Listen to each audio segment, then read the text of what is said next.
안녕하십니까. 광주 전남권 뉴스입니다. 네, 이번 달부터 광주 지역 택시 기본 요금이 1,000원 올랐습니다. 부담스럽다, 불가피한 조치다. 시민과 업계의 반응은 엇갈리는데요.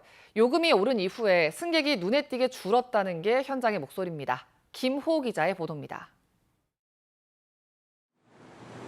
광주 버스터미널 앞 택시 승강장입니다. 승객을 기다리는 대기 행렬이 꼬리를 물고 늘어섰습니다. 평소보다 배 이상은 기다려야 겨우 손님을 태울 수 있습니다. 평상시에는 많이 기다리면 한 20분 정도 기다려요. 그러면 되는데 지금은 한 3, 40분, 40분.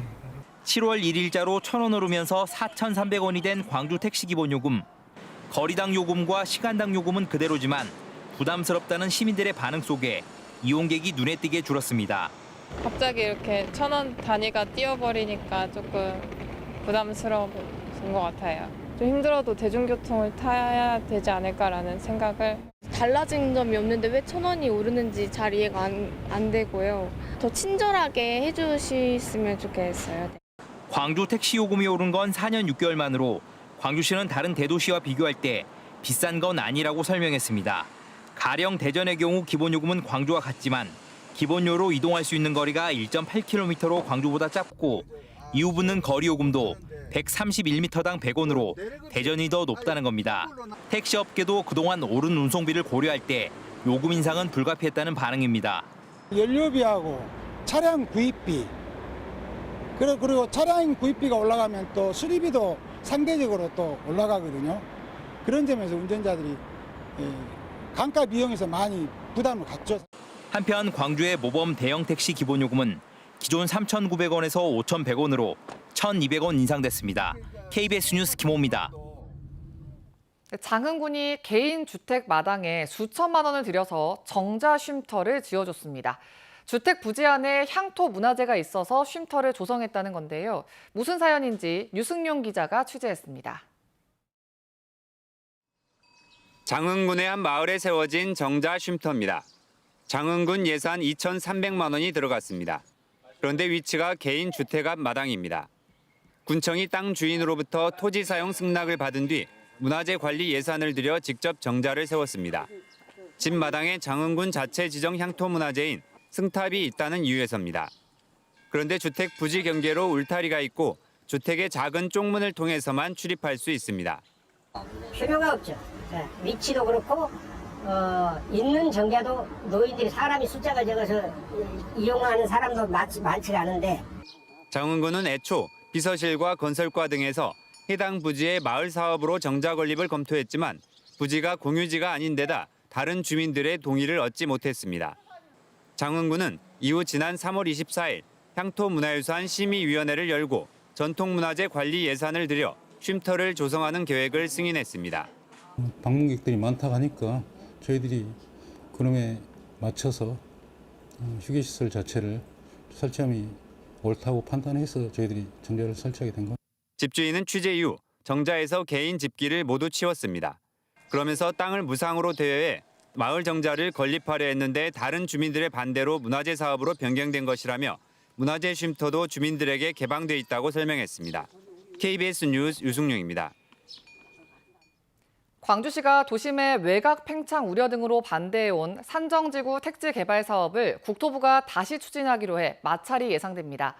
국토교통부 중앙도시계획위원회는 지난달 29일 광주시와 협의, 갈등 관리 방안 강구 등을 조건으로 광주 산정지구 공공주택지구 지정안을 가결했습니다. 이와 관련해 강기정 광주시장은 개발에 따른 후속 절차에 협조하지 않겠다는 입장을 밝혔습니다. 정부는 지난 2021년 광주 산정지구 168만 제곱미터 부지에 13,000여 세대를 짓는 대규모 공공택지지구 개발안을 발표했습니다. LG화학이 플라스틱 원료인 에틸렌 등을 생산하는 여수산단의 NCC 2공장 매각에 들어갔다는 일부 언론 보도와 관련해 구체적으로 결정된 바 없다고 밝혔습니다. LG화학은 해당 보도에 대한 한국거래소의 조회 공시 요구에 경쟁력 강화를 위한 다양한 방안을 검토하고 있다며 결정되는 사안이 있을 때 한 달 안에 재공시하겠다고 설명했습니다. LG화학은 올해 1분기에 수출 감소와 공급 과잉 등으로 영업 손실 508억 원을 기록했습니다. 시민단체가 일본의 사죄와 배상을 요구하며 정부 판결금 수령을 거부하고 있는 강제동원 피해자들을 위해서 시민 모금에 나섰습니다. 시민단체는 피해자들을 지지하고 응원한다는 의미라고 설명했습니다. 김혜린 기자의 보도입니다. 14살에 일본으로 동원돼 강제 노동에 시달렸던 양금덕 할머니. 올해 94, 남은 시간이 많지 않지만 일본 기업이 아닌 우리 정부가 주는 돈은 받지 않겠다는 생각은 확고합니다. 투자치는 돈을 내야 뭐들을 받아야고 이 돈 아니라도 나 헛박 산다고 그랬어요. 2018년 일제 강제동원 피해배상 소송에서 최종 승소한 원고는 15명. 이 중 양금덕 할머니와 이춘식 할아버지, 또 다른 피해자 유족 등 4명은 판결금 받기를 거부하고 있습니다. 시민사회단체가 이들을 위한 모금 운동에 돌입했습니다. 어려운 사람을 돕자라고 하는 것이 아니라 정말 외롭게 광야에서 싸우고 계시는 분들의 투쟁을 지지하고 응원하고 함께 싸우자라고 하는 취지여서 목표액은 10억 원. 정부 판결금이 한 사람당 3억 원 정도 되는 걸 고려한 액수입니다. 모금에는 닷새 동안 190여 명이 5천여만 원을 보탰습니다. 내가요 금 2돈인가 갖고 왔어요. 이거라도 이제 모금 시작을 딱 테이프를 끊어야 되겠다. 그런 간절하고 희망적인 그런 생각을 갖고 이제 이 자리에 왔습니다. 고령의 피해자를 대신해 기자회견장에 참석한 가족들은 감사함을 표하며 피해자들의 뜻을 이어나가겠다고 밝혔습니다. 경제적으로 저희 가족들도 많이 어려움이 뒤따르고 또 저 또한 마찬가지입니다만은 그래도 이제 그 돈에 대한 욕심보다는 어머니의 이제 확고한 신념이 계시니까. 시민모금 1차 기한은 다음 달 10일, 최종 기한은 내년 6월까지입니다. KBS 뉴스 김혜린입니다. KBS 순천방송국이 여수 순천 11구 사건과 제주 4.3 사건의 역사 현장을 찾아가는 역사기행을 어제부터 2박 3일 일정으로 진행하고 있습니다.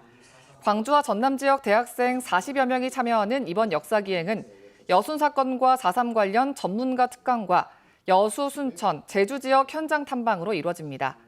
이번 역사기행은 여순 사건에 대한 이해를 넓히고 제주 4.3과 연대를 위해 마련됐습니다. 환경부가 다도해 해상국립공원인 고흥 복내면 나로 우주센터에 민간 발사장과 발사체 이송로를 만들기 위한 항공우주연구원의 행위허가 신청을 승인했습니다. 이에 따라 항우연은 민간 발사장 개발을 위한 행정 절차를 마무리하고 이르면 오는 10월부터 공사에 들어갈 수 있게 됐습니다. 광주시 교육청이 지난 6월 수능 모의평가 실채점 결과를 분석한 결과 난이도가 지난해 수능과 유사한 수준이었다고 밝혔습니다. 지난해 수능 대비 국어는 최고점을 받은 학생 수가 4배 정도 늘었고 수학은 다소 어렵게 출제된 반면 영어는 난이도가 유사했다고 분석했습니다. 시교육청의 분석 영상은 교육청 유튜브와 광주 진로진학정보센터 누리집에 게시될 예정입니다.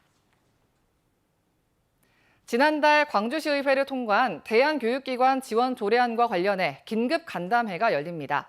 광주교육시민연대는 오늘 광주 YMCA에서 광주시 교육청과 광주시, 시의회, 대한교육협의회 관계자 등과 긴급 간담회를 연다고 밝혔습니다. 지난달 14일 본회의를 통과한 대한교육기관 지원 조례안에는 시교육청이 인건비 등을 지원하게 돼 있지만 시교육청은 지방보조금법 위반 소지가 있다며 제의 요구를 고심하는 것으로 전해졌습니다. 광주시 공공심야 어린이병원에 선정된 광주기독병원이 시범 진료를 시작했습니다. 이에 따라 광주기독병원은 평일 오후 6시 30분부터 자정까지, 토요일과 일요일, 공휴일은 오전부터 자정까지 어린이병원을 열고 소아청소년 환자를 진료합니다. 광주기독병원은 보건복지부 달빛 어린이병원 지정 절차가 완료되면 오는 9월부터 2025년까지 공공심야 어린이병원을 운영할 계획입니다. 보건복지부 재가의료급여 시범사업 공모에 순천과 여수, 광양, 고흥, 해남, 영광 등 전남 지역 6개 시군이 선정됐습니다.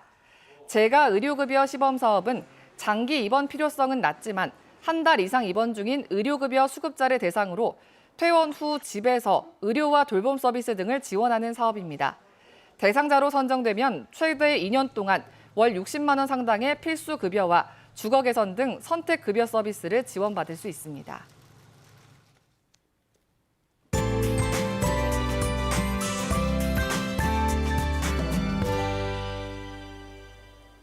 오늘은 다시 폭염이 누그러지고 강한 장맛비가 내리겠습니다. 현재 비구름은 서해상에서 동진하고 있는데요. 이미 곳곳에 시간당 10mm 안팎의 다소 강한 비가 내리고 있습니다. 서해안 지역에는 호우 예비특보가 발표가 됐고요. 오늘 오전과 내일 새벽에 시간당 30에서 60mm 안팎의 집중호우가 내리는 곳이 있겠습니다. 비는 오늘 아침에 광주 전남 전 지역으로 확대가 된 뒤 내일 오전에 모두 그치겠습니다. 내일까지 예상되는 비의 양은 50에서 100, 일부 지역은 150mm 이상의 많은 비가 내리겠습니다. 다음은 자세한 지역별 기온입니다. 오늘 비가 내리며 더위는 다소 누그러지겠습니다. 아침 기온은 어제와 비슷한데요. 한낮 기온이 광주와 화순 26도로 아침 기온과 거의 비슷하겠습니다. 여수의 낮 최고 기온 24도, 고흥 25도로 어제보다 1에서 6도가량 낮겠습니다. 목포의 낮 최고 기온 27도, 진도와 완도 26도에 머물겠고요. 신안을 비롯한 도서 지역은 25도에서 27도가 예상됩니다. 바다의 물결은 전해상에서 비교적 잔잔하겠습니다. 내일 비가 그치고 금세 더워지겠고요. 금요일과 토요일에 다시 비 소식 있습니다. 날씨였습니다. 7월 4일 뉴스광장 마칩니다. 시청해주신 여러분 고맙습니다.